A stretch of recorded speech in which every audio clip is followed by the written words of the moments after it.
The man who would become Santa Claus was once Saint Nicholas, a 4th century bishop of Myra, now Turkey. He was a secret gift giver, leaving coins in the shoes of the poor, a religious figure, far removed from the chimney diving spectacle of today. But over centuries, his legend fractured.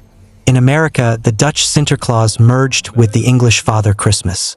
Artists, unbound by any corporate mandate, rendered him a chaos of characters. Sometimes thin, sometimes wearing blue, sometimes a menacing figure carrying a switch for naughty children. By the 1920s, a consensus was beginning to form, thanks largely to the poetry of Clement Clarke Moore, who described a jolly old elf, and the Harper's Weekly drawings of Thomas Nast. But still, the image was inconsistent. Before the jingle bells and the blinding flash of commercial red, Christmas was a different world. And the man we call Santa Claus? He was a phantom, a whisper from the ancient world, clad in the drab mantle of a long-dead saint. This is the untold story of how the world's most ubiquitous beverage didn't just sell soda, but fundamentally rewrote a religious icon into the global face of a $3 trillion commercial behemoth. This is how Coca-Cola stole Christmas. Christmas, the season of warmth, of giving, of a myth as old as time itself. But look closer at that myth. Look at the patron saint of the season, Santa Claus. Before the roar of the jazz age, before the electric hum of mass media, Santa was an enigma, a phantom of folklore. He was unpredictable. Sometimes he was a gaunt relic in green, sometimes a grim disciplinarian, a figure more likely to judge than to giggle, a chaotic patchwork of European tradition.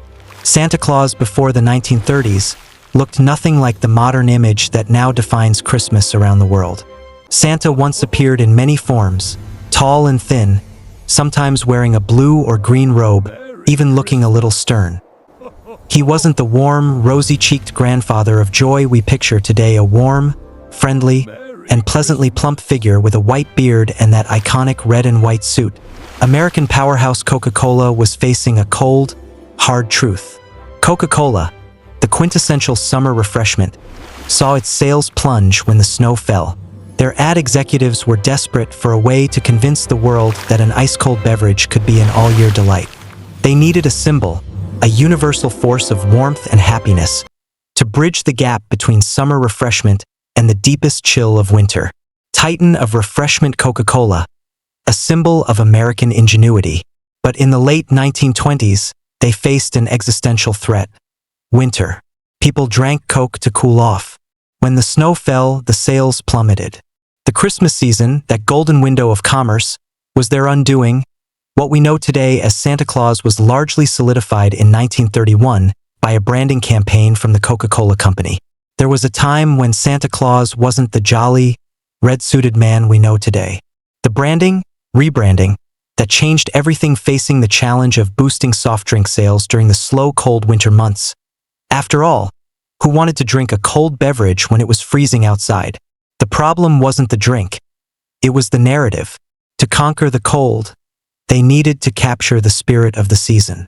They needed a symbol, and they looked at that old, ragged figure Santa and saw not a tradition, but an opportunity for total, glorious reinvention. Archie Lee, the executive at the Darcy Advertising Agency, had a radical vision that would go on to change the world. Coca-Cola's advertising executive, Archie Lee, and the Darcy Advertising Agency sought a wholesome, symbolic figure for their holiday campaign. They believed that if they could make people feel the spirit of Christmas whenever they saw Coca-Cola, they could keep selling even in the coldest months. In 1931, they commissioned Swedish-American Michigan-born illustrator Haddon Sundblom to create advertising images featuring Santa Claus. The mandate was brutal. Create a Santa so real, so compelling, so wholesome, that he would compel an entire nation to grab a frigid bottle of Coke in the dead of winter. A Santa that would be an antidote to the Great Depression's gloom. This was not merely marketing. This was the architectural design of a cultural icon.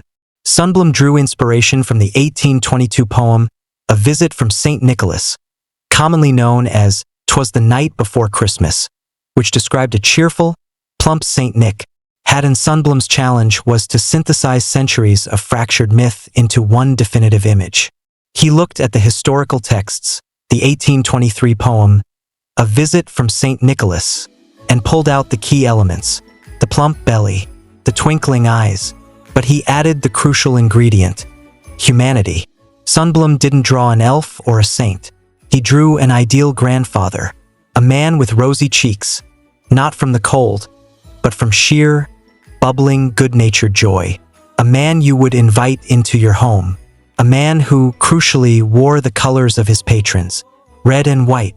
The resulting illustrations, which debuted in magazines like the Saturday Evening Post, cemented a consistent, approachable image of Santa. This was not a man dressed as Santa, but Santa himself, often shown pausing to deliver toys, reading letters, or enjoying a refreshing Coca-Cola. The public reaction was instantaneous and profound. Sundblom's Santa debuted in magazines like the Saturday Evening Post and National Geographic, reaching millions of homes with vivid, full-color advertisements. This was the era before color television, before the internet. For the first time, a single, definitive image of Santa Claus was splashed across the American consciousness. Year after year, from 1931 to 1964, Sundblom painted a new Santa. Coca-Cola poured every resource into plastering this single, consistent vision across the globe. While the older, chaotic Santas flickered in the cultural periphery, Coca-Cola's Santa was a blaze of ubiquitous glory. He was in the Saturday Evening Post, he was on the side of every bus, he was peering into every shop window. Sundblom gave him a monumental presence, a round belly that shook when he laughed, like a bowl full of jelly, a pristine, curly white beard, and a face radiating a contagious, genuine joy. He was no longer a grim saint. He was an amiable, grandfatherly figure, bursting with life. And his clothes? The pristine Coca-Cola red and white. The red suit was not an accident of history. It was a masterstroke of visual alignment. It subliminally fused the joy of Christmas with the brand's identity. But the genius wasn't just the image. It was the saturation. His mission was to create a version of Santa Claus that felt real, kind, and full of warmth. A figure that could connect emotionally with everyone, young and old, and he succeeded. Sundblom was inspired by the poem, "'Twas the Night Before Christmas," describing Santa as a jolly old elf with a belly that shook like a bowl full of jelly. He took that idea and brought it to life. Using a real friend as his model, he painted Santa as a round, cheerful man with twinkling eyes, rosy cheeks, and most importantly, a red suit trimmed in white fur, the same red that matched the color of Coca-Cola. When the ad campaign launched in 1931, the world fell in love. Coca-Cola's Santa appeared in magazines, billboards, and shop windows across America. Children waited each year to see how Santa would look in the next Coca-Cola ad. And slowly, the image spread across continents, languages, and generations. Today, when you think of Santa Claus, the laughter, the beard, the red suit, the joy, you're seeing the legacy of one of the most powerful marketing campaigns in history. Coca-Cola didn't just sell soda. They reshaped Christmas. They turned a mythical figure into a global icon, one that represents happiness, generosity, and togetherness. All from a simple idea. Slight pause, make people smile, and they'll remember your brand. So next time you see Santa on a billboard or wrapped around a Coke bottle, pause, remember, you're not just looking at Christmas. You're looking at one of the greatest marketing strategies the world has ever known. The Coca-Cola Company didn't invent Santa Claus.